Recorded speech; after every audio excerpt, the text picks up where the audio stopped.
Today, let's talk about a different kind of strength. It's the quiet power that comes from truly mastering your emotions. When we think of power, we usually picture something loud, a big voice, a dominant presence, an aggressive action. That's kind of the image of power we've all been sold. But what if true power is the exact opposite?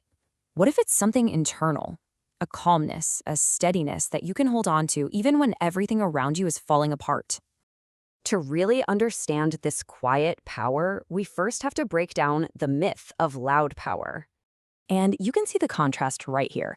Loud power, that's all about anger, dominance, and just reacting. But quiet power, that's about calm, clarity, and steadiness. One is focused on controlling what's outside of you, the other is about mastering what's inside. So if quiet power is the goal, why does it feel so hard to get there sometimes? Why do our emotions so often feel like they're the ones in the driver's seat? Well, let's look at how this whole cycle works. It always starts with a trigger, right? Something happens to you, an email, a comment, a stressful situation. And almost instantly, without even thinking, we react.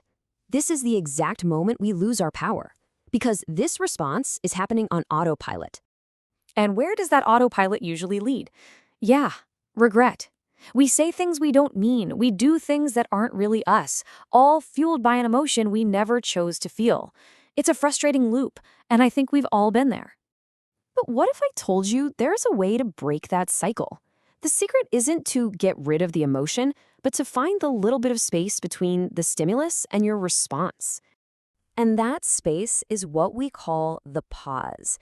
It's this tiny gap, and you can create it with something as simple as one slow, conscious breath. In that little moment, that's where your freedom is. That's where you get to choose. That's where your power is. So this gives us a brand new model. It's not stimulus to reaction anymore. It's stimulus, a deliberate pause, and then an intentional response. See the difference? The outcome is no longer an accident. It's a choice you made. Now, to actually use that pause effectively, we need to make a pretty big shift in how we relate to our feelings.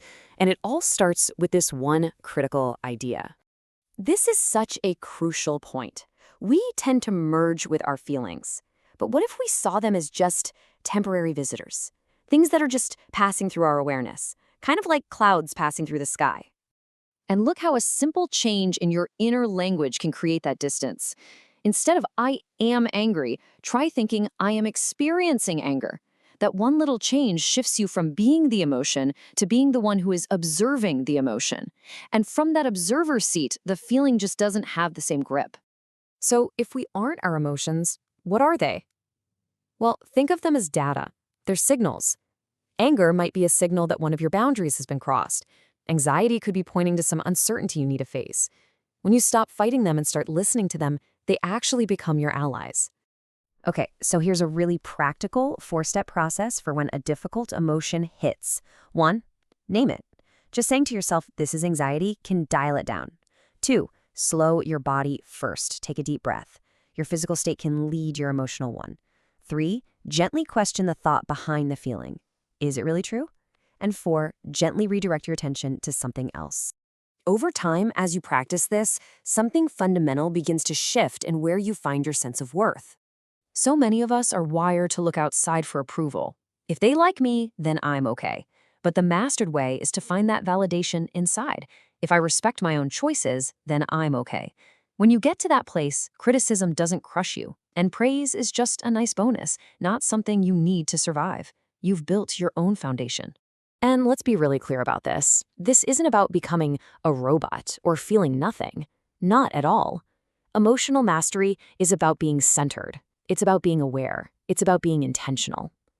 You still feel everything, maybe even more deeply. You just don't get lost in the storm. So the goal was never to silence your emotions. The real work is learning how to navigate them with skill and with grace. It's about learning to feel everything without letting any single feeling become everything. And that right there is quiet power.